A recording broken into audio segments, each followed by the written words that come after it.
Isaac García Venegas, soy licenciado y maestro en historia.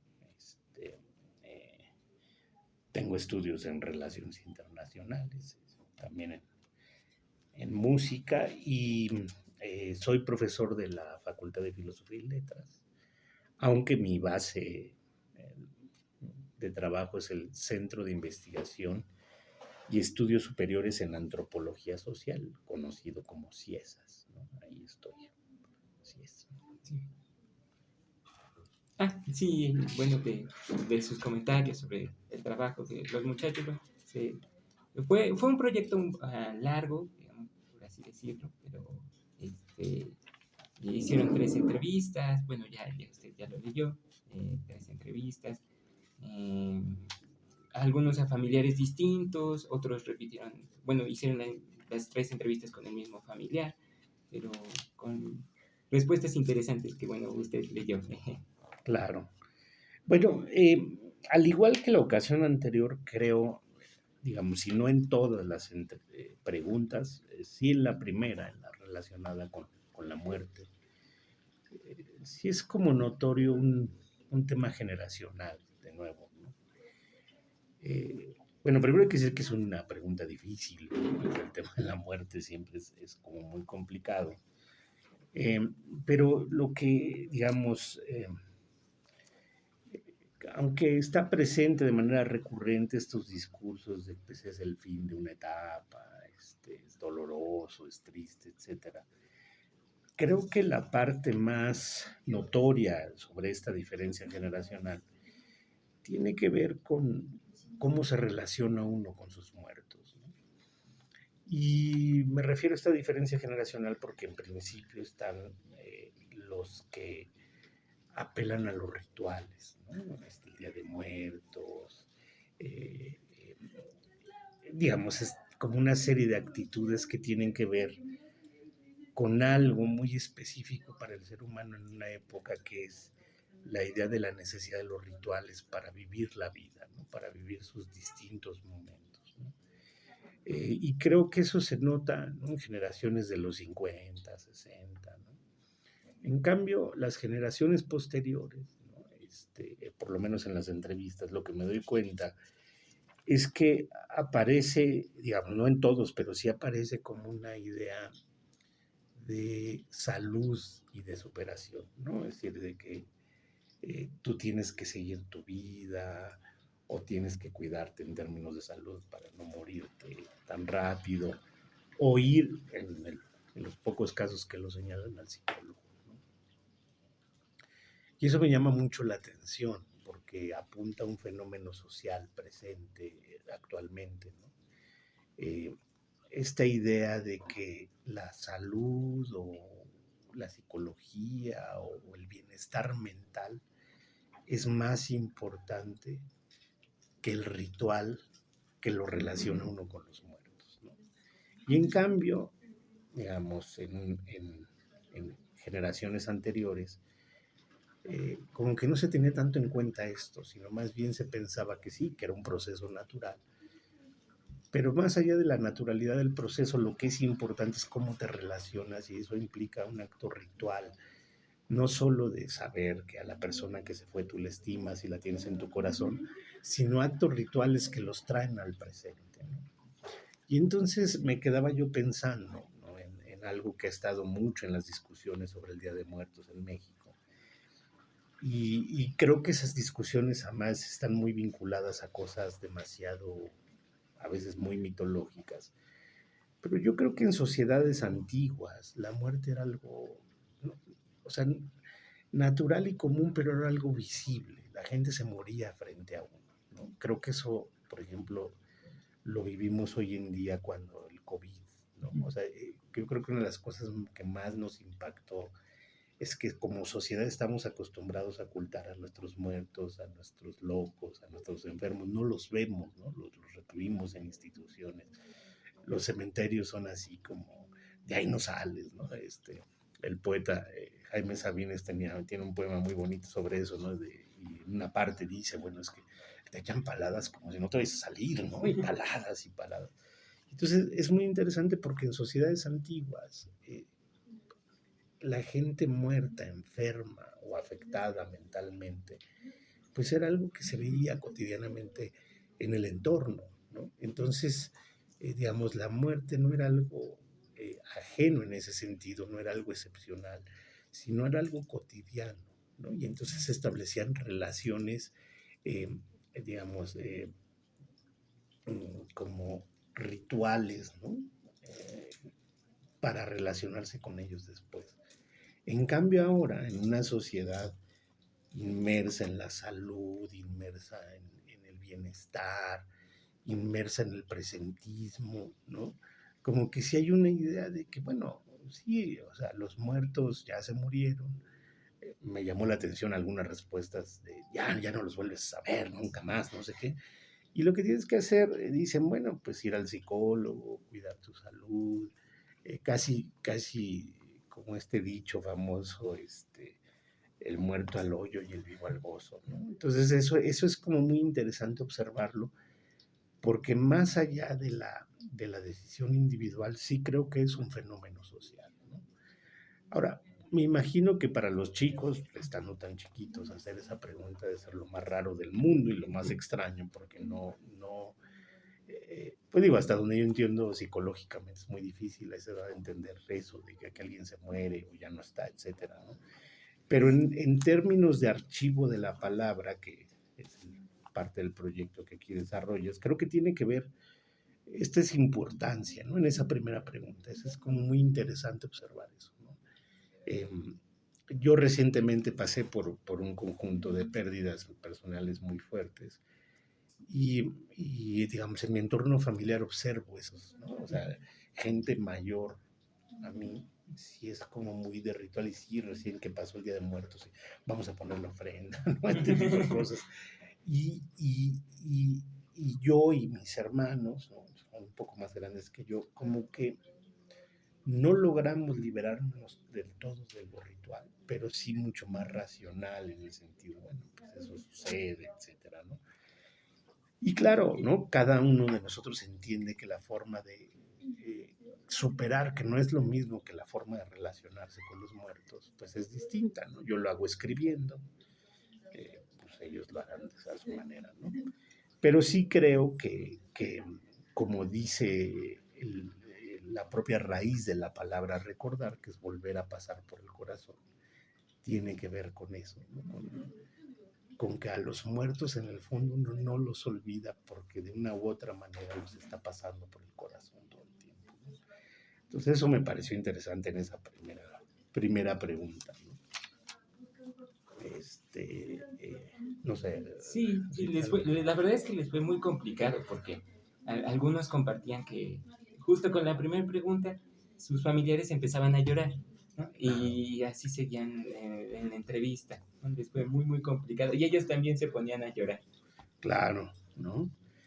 No, eso es interesante porque sí, es un tema bien difícil y yo creo que, bueno, ahora hay todas estas cosas de tanatología, etcétera, pero creo que hay poca educación en torno a eso, ¿no? Tengo la impresión que antes, como había rituales, había una educación más sensata en torno a eso, pero bueno, es una opinión muy personal y muy subjetiva, pero creo que falta eso, ¿no? Entonces, eso en cuanto a la primera pregunta, ¿no? En cuanto a la segunda pregunta, que era esto del pueblo a una infinidad de ciudades, ¿no?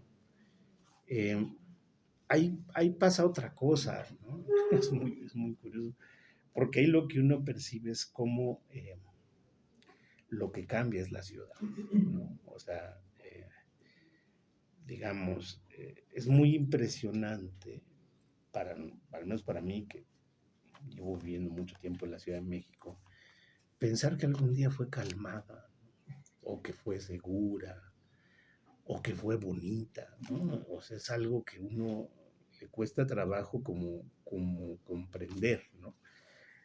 Porque a través de las preguntas se entiende que hay procesos migratorios, ¿no? Por muchas razones, ¿no? Eh, pero, pero digamos, eh,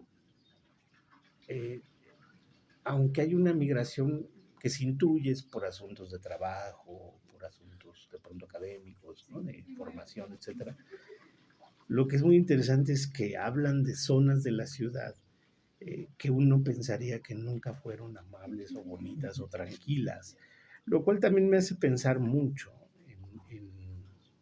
en que nuestros criterios de la belleza, tranquilidad se han modificado, ¿no? Claro. Probablemente ahora que Ujú. nosotros vivimos en una vorágine y que estamos al pendiente de si nos asaltan, si no nos asaltan, si nos roban, si no nos roban, todo este Ujú. tipo de cosas, eh, creo que nuestra noción de tranquilidad es muy distinta a la de hace unos años, ¿no? Unas décadas cuando migraban.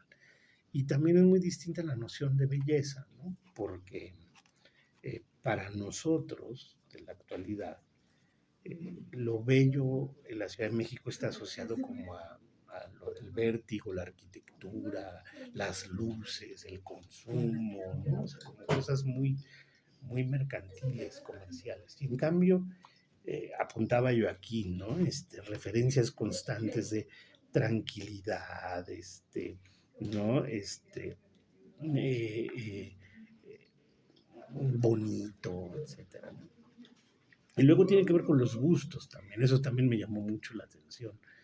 Eh, Cuando les preguntan que de su ir a la escuela, Sí. ¿no? Eso me llamó muchísimo la atención porque me genera una simpatía muy particular, porque en la mayoría de las respuestas no hay una referencia a lo académico, ¿no? O sea, no hay como me gustan las clases, creo que solo dos, ¿no? Me gustaban Sí. lo que enseñaban, pero más bien era todo referente a cosas como el disfrute, ¿no? El deporte, el baile, el arte, ¿no?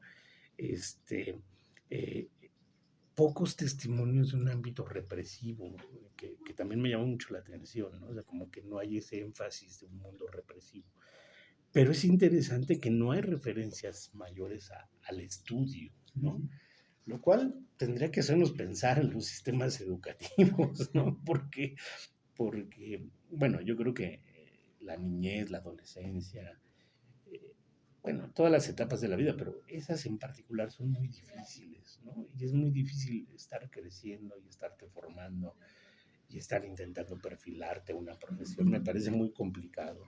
Todos lo vivimos, ¿no? Pero digo que yo tengo una simpatía enorme porque a mí me parece exactamente eso. Yo estaba leyendo, estaba yo recordando mi primaria, mi secundaria. Y la verdad también, lo único que me pareció más divertido o lo que tengo como más entrañable es el recreo, el juego de deportes, ¿no?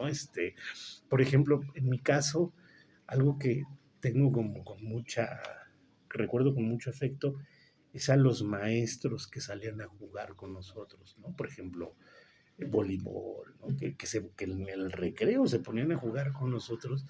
Y en cambio, ahí me parecían muy divertidos, pero ya en clases me parecían horrorosos. Entonces, como que es algo muy peculiar de esta segunda pregunta, Ujú. más que la experiencia, como que apunta muy claramente al ámbito urbano, ¿no? Y como efectivamente esta ciudad, yo creo que desde la década de los 80 del siglo pasado para acá, pero sobre todo en los 80 y los 90 se colapsó, ¿no? Fue un momento muy feo para la ciudad, ¿no? De mucha delincuencia, de mucha construcción dejada a medio hacer, mucha migración, poco empleo, ¿no? Todo este tipo de cosas. Entonces a mí me parece muy interesante leer esto, además también mediado por un recuerdo que uno tiende a romantizar ciertas cosas en su vida, ¿no? Pero en ese sentido me parece que es un núcleo de reflexiones sobre la ciudad, sobre cómo recordamos, y es un llamado de atención sobre la educación, ¿no? O sea, eh, está difícil que no se reivindique lo que uno estudió, ¿no? O sea, es como Claro. extraño, es, digamos, raro, ¿no? Pero bueno, en ese sentido me parece muy interesante estas preguntas y estas respuestas. Y pues a saber a los chicos también que les oponga, porque ellos viven en medio de esta vorágine. Y a saber qué entienden por bello. Supongo que no piensan que nada sea tranquilo, ¿no? Esta cosa que tenemos todo el tiempo estar, bueno, en fin, no sé.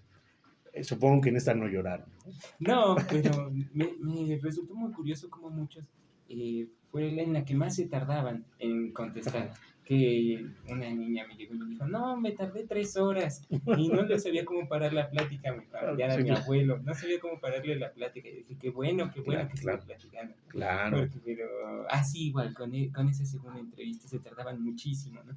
En la de la muerte yo sospecho que por ser la primera y por ser un tema tan complicado, ¿no? Se tardaban un poco menos, pero aún así igual lleno de muchísimas cosas. De sí, de anécdotas. No, me Sí, gustó mucho esa parte. Digo, pero sí habría que evaluar esas sí, sí, memorias, claro. ¿no?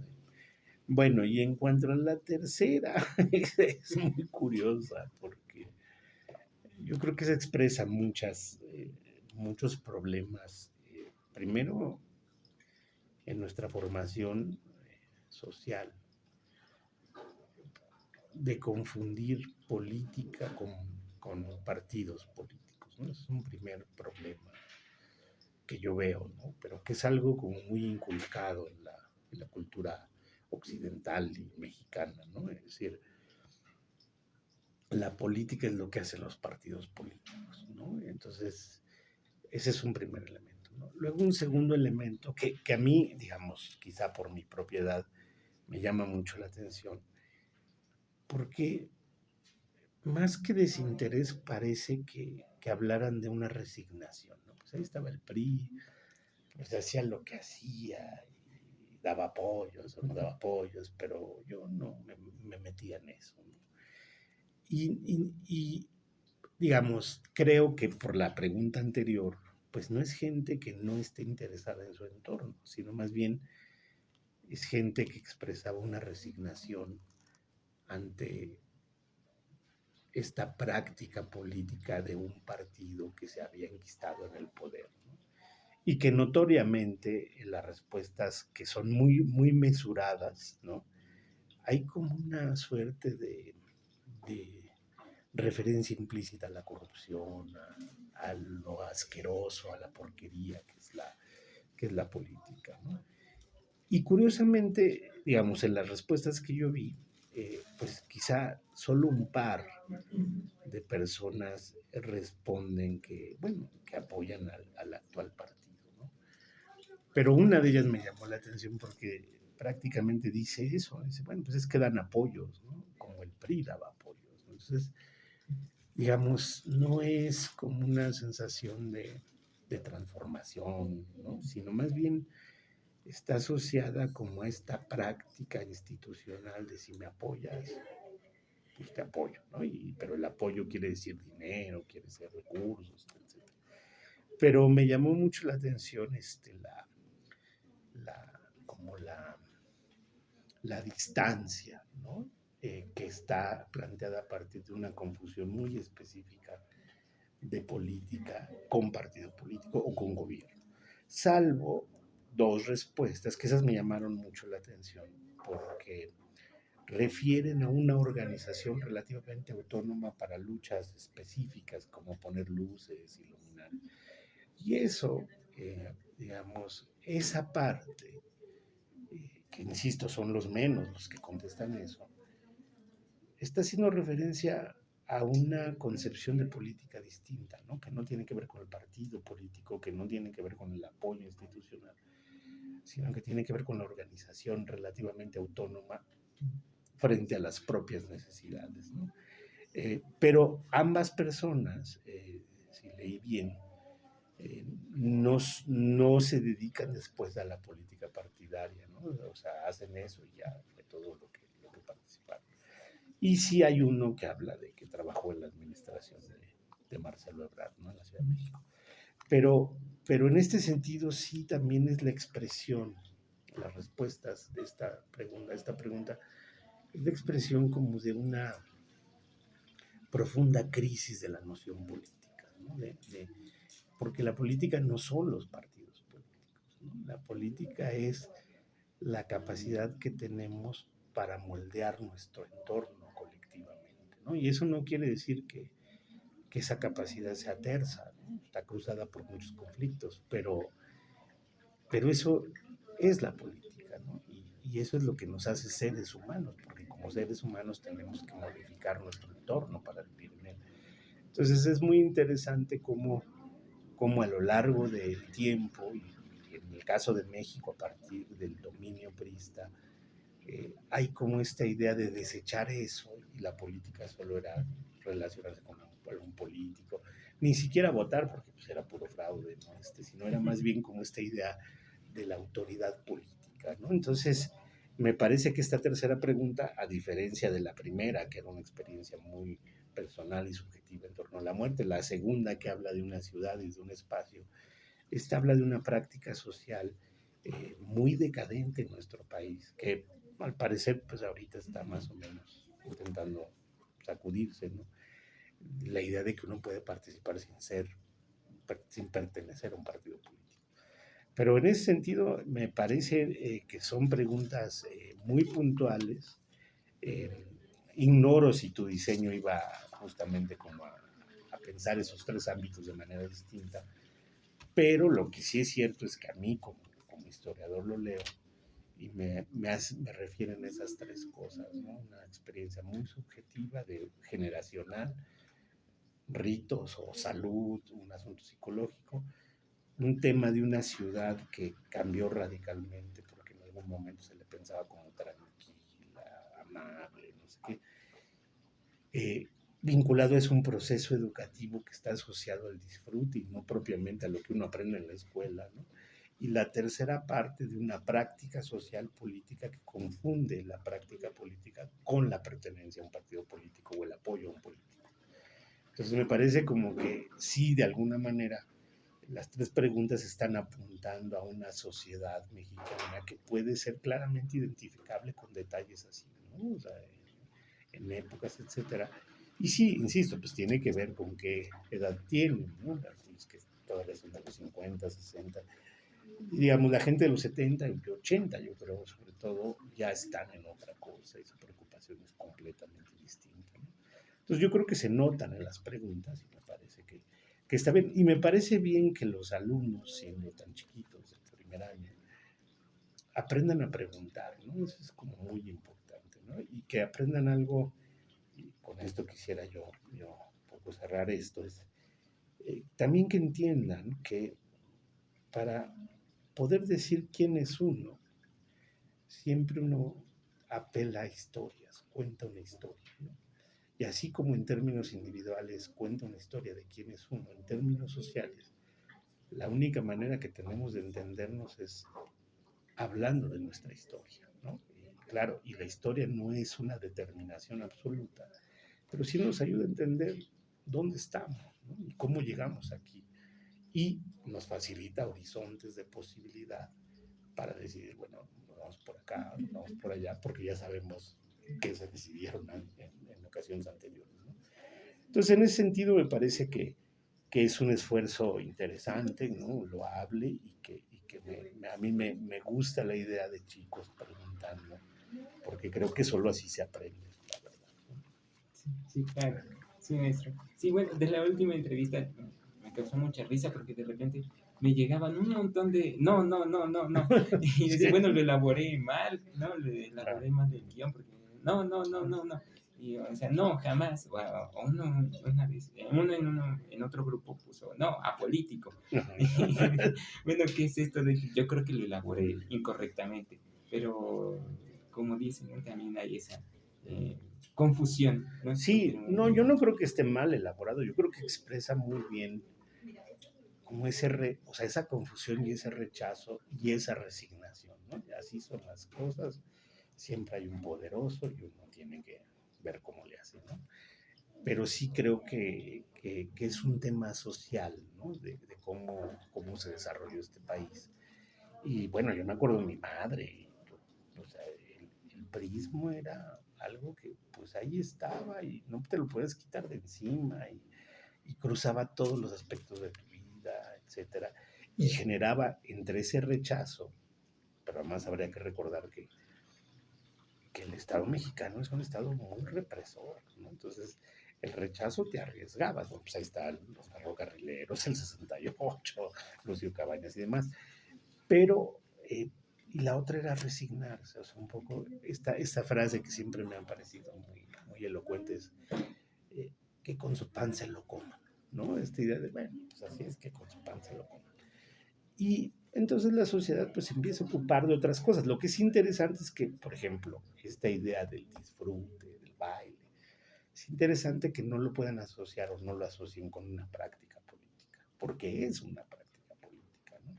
Entonces, o cómo nos relacionamos con la muerte, además de ser un tema social y cultural, es una práctica política también, ¿no? Entonces, creo que no es que esté mal formulado, es que pues tenemos una sociedad que creció así y pues así lo entiendo. Sí, bueno, pues muchas gracias, No, a maestro. ti, felicidades. Muchas gracias.